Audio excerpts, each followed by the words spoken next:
Halo semuanya, selamat datang di channel YouTube aku Jody Slim dan aku Jody Erensyah.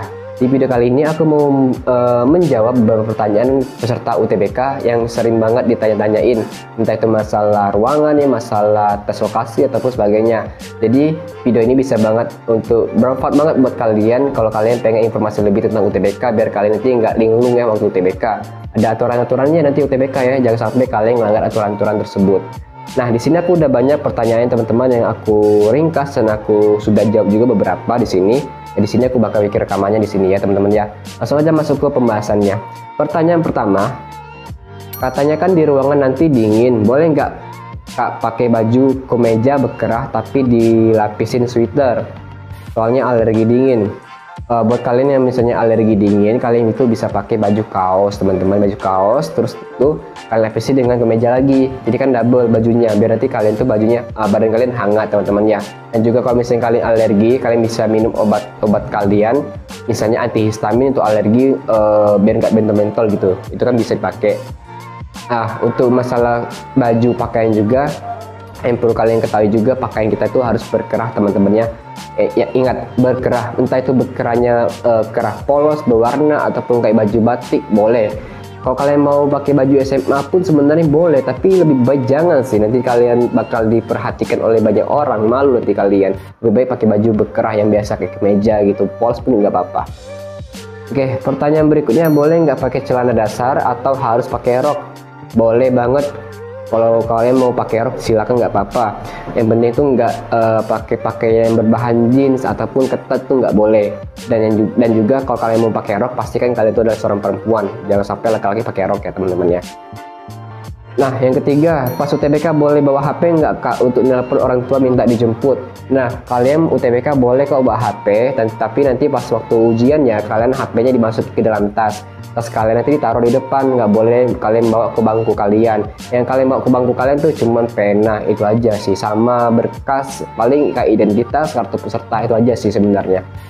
Yang keempat, pas UTBK nanti bakal ada kertas untuk coret-coret nggak? Ya, bakal disediain teman-teman. Jadi kalian tuh nggak perlu menyediain kertas kalian bawa sendiri kosong gitu buat coret-coretan, nggak usah. Kalian cuma siapkan aja penghapus, pensil boleh, atau pena gitu boleh. Kalau misalnya coret-coretan kalian habis, kalian bisa minta aja ke pengawas gitu. Itu pun kalau kalian pakai. Kalau aku pribadi kemarin tuh nggak aku pakai, gambar-gambar aja gitu. Yang kelima, paling telat masuk ruangan jam berapa Kak? Paling telat untuk masuk ruangan itu yakni maksimal 15 menit dari jadwal. Contohnya misalnya jadwal kalian pagi jam 6.45, maka paling telat kalian tuh yakni jam 7, 15 menit dari 6.45. Itu kalian nggak boleh lagi masuk dari ruangan. Jadi pastikan kalian itu jangan sampai telat teman-temannya. Telat 10 menit masih bisa masuk, tapi kalau dari 15 menit, aduh, susah. Kalau kalian bisa nego dengan pengawas silakan, takutnya pun udah mulai ujiannya, ya kan? Pertanyaan berikutnya, untuk sesi 2 ngecek lokasinya boleh pagi nggak Kak? Soalnya rumahnya jauh. Nah, kalau kalian dapat sesi kedua, kalian nggak sempat untuk ngecek lokasi di H-1, kalian boleh kok ngeceknya di pagi. Tapi nggak boleh masuk dalam ruangan, karena ruangan kan dipakai untuk ujian. Ataupun lorong pun biasanya bakal nggak diperbolehkan oleh panitia, takutnya mengganggu suasana ujian teman-teman ya. Yang ketujuh, untuk UTBK nanti masuk ruangannya diarahin nggak Kak? Atau sebelum hari tes disuruh untuk observasi ruangan dulu? Observasi ruangan, cek lokasi itu direkomendasikan H-1 ataupun H-2 pun, ataupun H- berapa gitu ya. Yang penting kalian tuh jangan terlalu khawatir juga, karena nanti setiap ruangan tuh bakal dipandu, bakal ada panitia, kakak-kakaknya bakal ngarahin teman-teman ya, ataupun bagian stafnya ataupun satpamnya atau apa gitu ya nanti di sana. Dan juga nanti sebelum kalian masuk dalam ruangan, kalian bakal dicek terlebih dahulu berkas-berkas kalian, identitas kalian, baru kalian boleh masuk.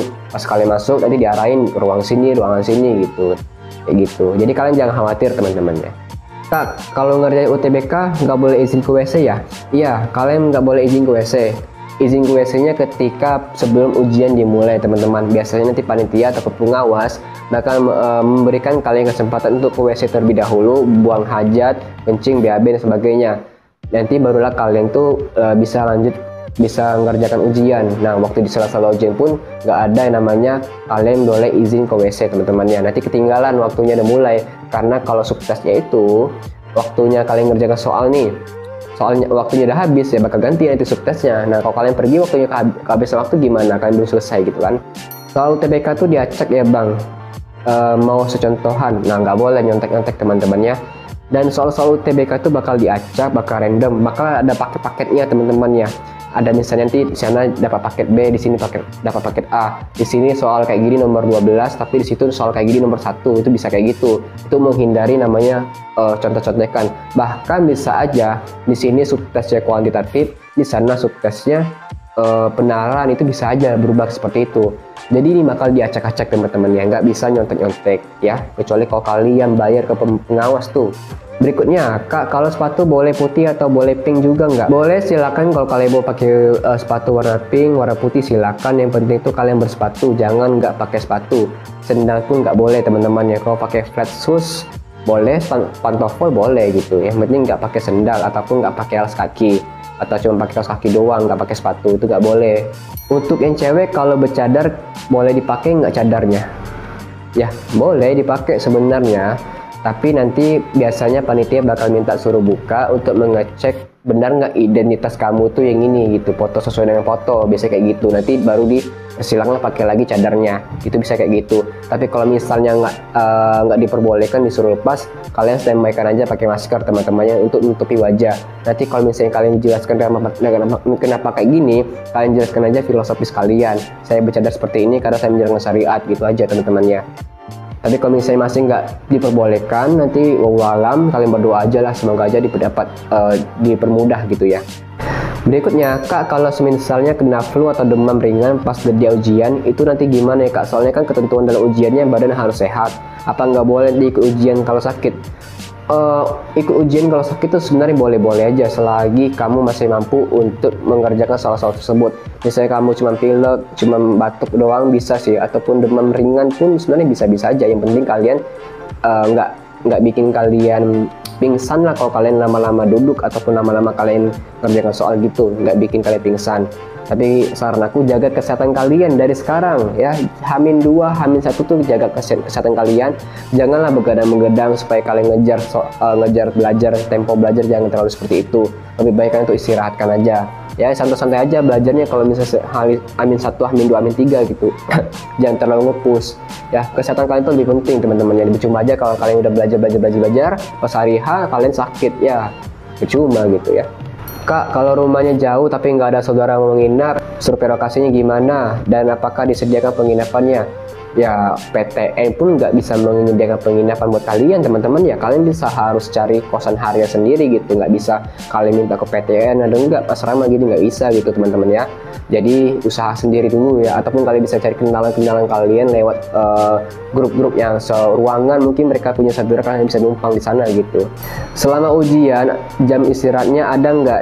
Apakah full dari jam 6 sampai jam 10 gitu? Oke. Kita tuh nggak ada istirahat ketika ngerjakan soal. Istirahatnya tuh hanya 1 menit lah kira-kira. Itu pun berganti waktu subtes soal. Kalau misalnya pertama udah selesai penalaran, nanti mau subtes berikutnya itu bakal istirahat dulu 1 menit. Bisa nyantai-nyantai dulu, bisa refresh dulu gitu kan. Nanti baru mulai lagi gitu. Dan kalau kalian mau cepat, ya udah selesaikan secepat mungkin, nanti bisa punya waktu selesai gitu kan. Dan itu nggak bisa di skip ya. Kalau kalian misalnya selesai nih, saya udah selesai soalnya, tapi waktu kalian masih ada ya nggak bisa skip dulu, subtes berikutnya nggak bisa. Nanti waktunya habis baru kalian bisa pindah gitu. Oke, kira-kira ini dulu pertanyaannya. Kalau misalnya pertanyaannya masih ada yang mau kalian tanyakan, kalian bisa komen di kolom komentar ataupun kalian bisa DM aja di Instagram aku teman-temannya. Kalau video ini bermanfaat buat kalian, jangan lupa like dan subscribe-nya, share juga pada teman-teman kalian. Kalau ada kata-kata yang salah, saya mohon maaf. Kalau ada informasi yang kurang jelas, kalian bisa tanyakan kembali dengan saya teman-temannya. Semoga bermanfaat video ini dan sampai jumpa. Bye bye.